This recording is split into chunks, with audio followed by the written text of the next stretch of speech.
Antonella Marchisio, porque el martes que viene, el martes 3 de diciembre, va a estar ocurriendo en la Universidad de La Pampa una jornada, una charla en la que la provincia de La Pampa se va a preguntar qué hace con las adolescencias en conflicto con la ley penal. Antonella ha venido trabajando y coordinando en la Defensoría Pública la implementación de esta ley, este régimen penal juvenil para La Pampa. Muy buenos días, Antonella, ¿cómo estás? Hola Cintia, buen día. Buen día para todos y todas. Bueno, Anto, contanos un poco de qué se trata el régimen penal juvenil, porque por ahí hay alguien de la audiencia que no lo tiene fresco, y cómo se trabajó durante este año y cuál es tu rol. Bueno, nosotros en primer lugar, como bien vos decías, desde la Defensoría venimos tratando de profundizar en la especialidad, que es uno de los ejes centrales de todo régimen penal juvenil, pero particularmente en la provincia de La Pampa tenemos hace relativamente poco tiempo, porque a partir del año 2022 se empezó a implementar la ley 3353, que es la ley que crea el sistema de responsabilidad penal juvenil o juvenil adolescente, en Ujú. realidad, en la provincia de La Pampa, que es la normativa que fija en 16 años la edad de punibilidad, ¿sí? La edad en que una persona puede ser punible, se le puede imponer una pena. ¿Y qué significa que a partir de esa edad se le puede imponer una pena? Bueno, primero que a partir de los 16 años esa persona, ese adolescente o esa adolescente, pueden de alguna manera, el Poder Judicial los puede dejar pasar, ¿sí? Para ser Ujú. clara. Antes de esa edad, el sistema penal no los recibe, pero Ujú. no es que no hace nada, y un poco eso tiene que ver con el título de este conversatorio que ha organizado el Observatorio de Derechos Humanos de la Facultad de Ciencias Económicas y Jurídicas a través de dos comisiones que conforman el observatorio, que es la Comisión de Conflicto de Personas en Conflicto con la Ley Penal, y la Comisión de Niñez y Adolescencia, que, como te digo, funcionan dentro del observatorio que está a cargo de Nicolás Espínola Ujú. en la facultad. Ujú. Entonces, se advierte que de alguna manera hay una pregunta que sobrevuela todo el tiempo en la sociedad, en todos los ámbitos en los que nos movemos, en los distintos poderes del Estado, en la despensa, en el club, en la escuela, que es, bueno, ¿y qué se hace con los adolescentes? ¿Qué se hace con los que el Poder Judicial no deja pasar, los que Ujú. tienen menos de 16? ¿Qué Ujú. se hace con los que sí una vez que entraron? ¿No? ¿No? Y esto también hay que ser realistas, y es un poco la preocupación que advertían desde las comisiones, que es que está instalado que no se hace nada. Sí. ¿No? No se hace nada con estos pibes que cometen delitos y que entran por una puerta y salen por la otra. Bueno, entonces, la verdad que dijimos, hay que tomar esta preocupación, hay que tomar estas preguntas que se hace la gente, más en un contexto nacional donde sabemos que se han presentado proyectos para bajar la edad de Ujú. punibilidad, como si eso realmente fuera una solución para el delito, ¿no? Para reducir la conflictividad social, como si bajar la edad de punibilidad fuera hacer realmente y hacer bien, Claro. ¿no? Con adolescentes para abordar el problema. En ese sentido, como te decía, la provincia de La Pampa tiene su propia ley. Las provincias pueden regular, digamos, esta materia que es una materia procesal, es decir, qué procedimientos establecer para los adolescentes concretamente, de manera subsidiaria o para todo aquello que no se regule en la ley, se aplica el Código Procesal Penal que La Pampa ya tiene, ¿sí? Pero lo cierto es que si, como vos me preguntabas, un sistema de responsabilidad penal juvenil, adolescente, requiere de ciertas características, digamos, puntuales, particulares.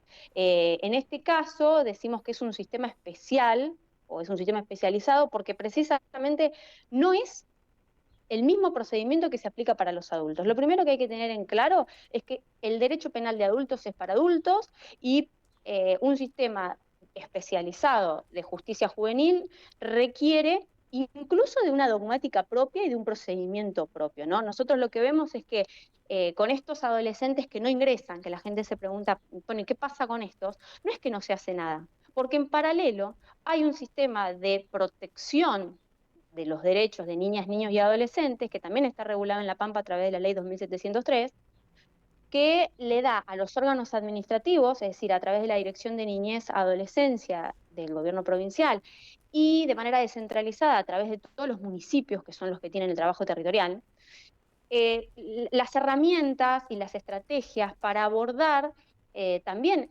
este tipo de problemáticas, ¿no? Esta conflictividad social que lleva a los adolescentes a estar vinculados a situaciones delictivas, a estar expuestos a estas situaciones De de riesgo, peligro, porque en sí. definitiva también es una situación de peligro para los adolescentes. Quien comete un delito no deja de ser un adolescente que está en una situación de vulnerabilidad, ¿no? Una situación de vulnerabilidad producto de contextos familiares, de consumo problemático de sustancias en la mayoría de las ocasiones, de distintas situaciones que generan exclusión vinculada a la escolaridad, vinculada al acceso a los bienes, ¿no? Exclusión que la propia comunidad muchas veces genera, entre otros factores. Entonces, una de las cosas que también debemos preguntarnos y que es el otro eje fundamental del sistema de responsabilidad penal juvenil tiene que ver con la corresponsabilidad y con que todos nos preguntemos cuánto de responsabilidad tenemos todos y todas en la situación de ese adolescente o Ujú, esa adolescente ujú. que comete un delito, ¿no es cierto? Antonella, Eh, te escucho, ¿no? Y me parece que es, bueno, muy interesante esto de responderle a la sociedad que se viene preguntando qué hacen con los pibes que cometen delitos. Ahora vos defendés a los pibes que cometen delitos. Vos sos la defensora penal de un adolescente que ha cometido delito. Eh, ¿Qué te dice o con qué persona te encontrás cuando vas a defender a un adolescente? Que la verdad que yo veo que nadie se pregunta cuáles son las preguntas de esos adolescentes. Bueno, mira, previo a responderte esto, me das el pie para contextualizar un poquito de qué hablamos cuando hablamos del delito adolescente, ¿no? Eh, datos.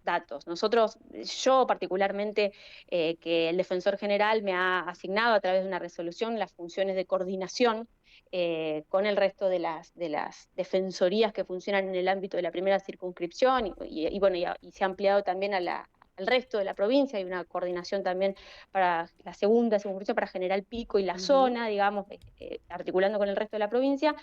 Venimos haciendo una estadística propia, digamos, ¿no? En función de los casos que tenemos que llegan a la Defensoría, y hay que decir también que no es la misma realidad la de la provincia de La Pampa que la de Cava, provincia de Buenos Aires, Córdoba, Rosario, ¿no? O sea, Santa Fe.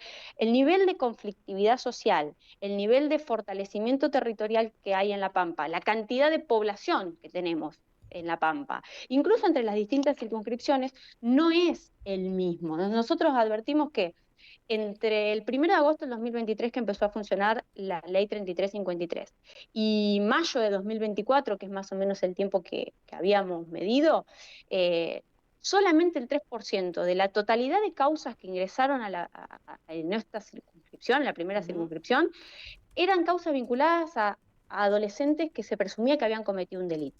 Pero ahora bien, de ese 3%, ¿no? La mayoría de las causas se terminaron archivando porque en realidad no había delito. Claro. El resto se desjudicializó, es decir, se sacó del sistema porque el Poder Judicial dijo, a mí la ley me dice que esto no puede entrar acá, y se mandó a niñez, ¿sí? Comprobada la existencia del hecho, se mandó a niñez. Y algunas avanzaron, pero las que avanzaron eran hechos menos graves, que pudieron terminar por conciliación, que se resolvieron por insignificancia, porque conceptualmente por insignificancia, o porque se reparó el daño y el Ujú. adolescente y su familia se comprometieron a asumir ciertos compromisos, como ir a la escuela, hacer un tratamiento por consumo de sustancias, insertarse en talleres, en actividades deportivas, etcétera, ¿no? Otras se derivaron a justicia restaurativa, pero si yo te doy los números, 4 en la segunda circunscripción han ido a justicia Claro. restaurativa, 2 en Santa Rosa han ido a suspensión del proceso a prueba. Con lo que te quiero decir es que si ponemos un universo de 1000 casos, hay 6 que llegan, el resto no es para el sistema penal. ¿Sí? Entonces, nuestra realidad provincial es muy distinta de la conflictividad que nos muestran los medios a nivel nacional. Nuestros delitos en La Pampa que cometen adolescentes son en su mayoría hurtos simples, lesiones leves, algún porcentaje de robo con algún nivel de violencia ya mayor o algún robo con armas, algunas amenazas simples. Solo un 1% hablamos de abuso agravado o situaciones de violencia de género, ese tipo de delitos más graves. O sea, no hemos tenido, por ejemplo, homicidios cometidos por adolescentes desde que se implementó la ley en esta primera circunscripción. Eso es un dato también para ver quiénes son los adolescentes en la PAP, estos adolescentes que cometen delitos, ¿no? Y qué tipo de delitos cometen. ¿Podemos decir que la conflictividad social que haya en la provincia es atribuible a que los adolescentes cometen delitos? Y no, la realidad es que no. La mayoría de los delitos graves, o sea, lo cometen los adultos, no lo cometen los adolescentes. Qué importante hablar Entonces, con cuando vos me... datos, qué importante hablar con datos y qué importante también que estos datos se trasladen a las mesas municipales, ¿no? Que finalmente en esto que hablabas de la corresponsabilidad, bueno, les importa un desarrollo de un plan para trabajar la conflictividad que no es delito. Sí, eso es fundamental y es un poco también la idea del conversatorio, ¿no? Los municipios son los que ponen el cuerpo y ponen la cara todos los días a esta conflictividad social de la que a veces se habla en abstracto, ¿no? Son los que tienen al adolescente que está en esa situación de vulnerabilidad y que además está vinculado al delito, de alguna manera, y son los que tienen también a las víctimas de los delitos, porque este sistema de responsabilidad penal juvenil incluye a las víctimas, no las deja fuera. No es que solo se ocupa de los victimarios o de los adolescentes que cometen delitos y dice, ay, bueno, pobres estos chicos, hay que dejar que, no hay que hacer nada y hay... No, no, no, no. El principio socioeducativo, que es el tercer eje fundamental que tiene el sistema, dice, bueno, hay que abordar esto. Este adolescente que comete delito tiene que lograr responsabilizarse, ¿sí?, de sus acciones, pero ¿cómo? Hay que ayudarlo, porque es un sujeto que está en formación, tiene 16 años. ¿Sí? Entonces, ¿cómo hacemos como Estado, como comunidad, como familia, que eso es trabajar en corresponsabilidad, Estado, familia y toda la comunidad? ¿Cómo hacemos para que logre responsabilizarse de sus acciones a medida que va creciendo? Porque cuando cumpla 18 años, sí, lo agarra el sistema penal de adultos, ¿no?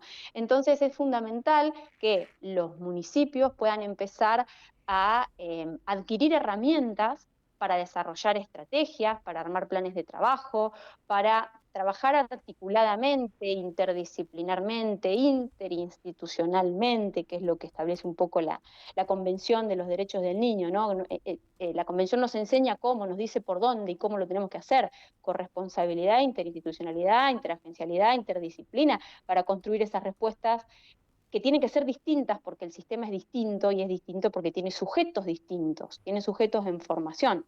Y por eso también es tan importante que quienes operamos en el sistema seamos personas formadas en la materia, seamos personas especializadas, dice la ley, porque tenemos que tener la capacidad de pensar respuestas acordes a las personas con las que estamos trabajando, ¿no? Porque si no caemos en lo que hacemos para adultos y esas respuestas claramente no van a funcionar y la gente va a terminar pensando que no hacemos nada, pero porque las respuestas que se dan no son acordes a las personas a las cuales se las destinamos. Eso es Excelente, fundamental. excelente tu aporte, Antonella. Te agradecemos muchísimo estos minutos con Radio Kermés. Y bueno, te invito a que invites a la charla del martes. Bueno, la verdad que yo les agradezco a Radio Kermés, a vos, Cintia, en particular, porque creo que es fundamental el rol de los medios de comunicación en todo esto, ¿no? En la sensibilización, en crear y aportar nuevos sentidos, nuevos contenidos, informarle de verdad a la gente en medio de tanto bombardeo y tanta desinformación, permitir mostrar que el contexto local es distinto, que no es real que bajando la edad de punibilidad se solucionen estos problemas, que no es real que a delito de adulto pena de adulto, porque ya la convención, las observaciones generales del Comité de los Derechos del Niño, la propia Corte Nacional, las Cortes Internacionales han dicho hace mucho tiempo que los adolescentes no tienen la misma pena que los adultos, entonces eso también es brindarle a la gente información de calidad, ¿no?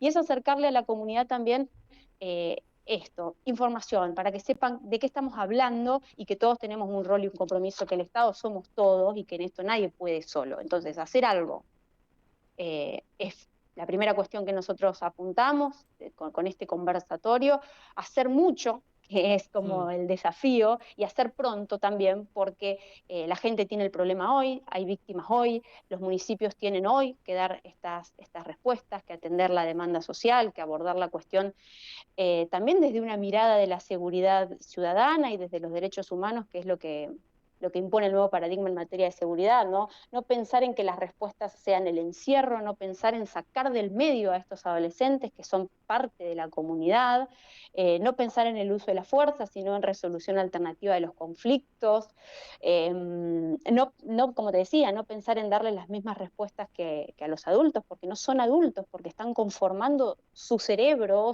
están aprendiendo a desenvolverse en la vida, como cualquier adolescente que tenemos en casa, ¿no? Digo, no son distintos. Vos hoy me preguntabas cómo son las características de los adolescentes que están en una situación de vinculación con la ley penal. Bueno, son como los adolescentes que tenemos en casa, no es que los nuestros hay adolescentes y son, digamos, de una manera y los otros son de otra, o son los menores, como se decía antes. No, no, no, son los mismos adolescentes y hay que tratarlos de la misma manera. Distinto trato de adultos, pero misma manera que cualquier otro adolescente. Por eso la importancia de contar con expositores de la entidad de Alejandro Ocio, por ejemplo, que es la persona que más se ha formado en el tema en la provincia de La Pampa, que nos ha representado incluso ante el Congreso de la Nación en estos temas, que ha participado y ha sido, digamos, ha tenido un rol fundamental en esa comisión que armó en su momento la provincia para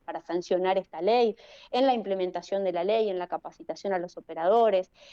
Poder contar con Jimena Funes también, que hoy es quien está a cargo de los dispositivos, de medidas, digamos, tanto para adolescentes judicializados como aquellos que intervienen, aquellas medidas que se intervienen en territorio con adolescentes que no están judicializados, pero que también el Estado aborda y debe dar respuestas, ¿no? De contar con Juan Pablo Meaca, que es el defensor de los derechos del niño en la provincia de La Pampa, y que hace un poco esto de las veces, ¿no? de articulador entre todos los espacios y todos los actores. Se han establecido mesas en Realicó, en Toay, seguramente tengan mucha más información para aportar y para profundizar, y la idea de dirigirlo a los equipos técnicos, a funcionarios, tanto del Poder Judicial como del Poder Ejecutivo, a operadores de distintos estamentos, digamos, provinciales, a la comunidad en general, a los medios de comunicación, para que todos podamos tender estos puentes y empezar a pensar juntos, empezar a elaborar estas respuestas y bueno, y que sea un punto de partida para el año que viene seguir profundizando, digamos, en este trabajo que bueno, que por supuesto nos va a llevar muchísimo tiempo, pero que requiere ocuparse y ocuparse ya. Gracias por esta charla. Muchas gracias, Cintia, saludos. Saludos.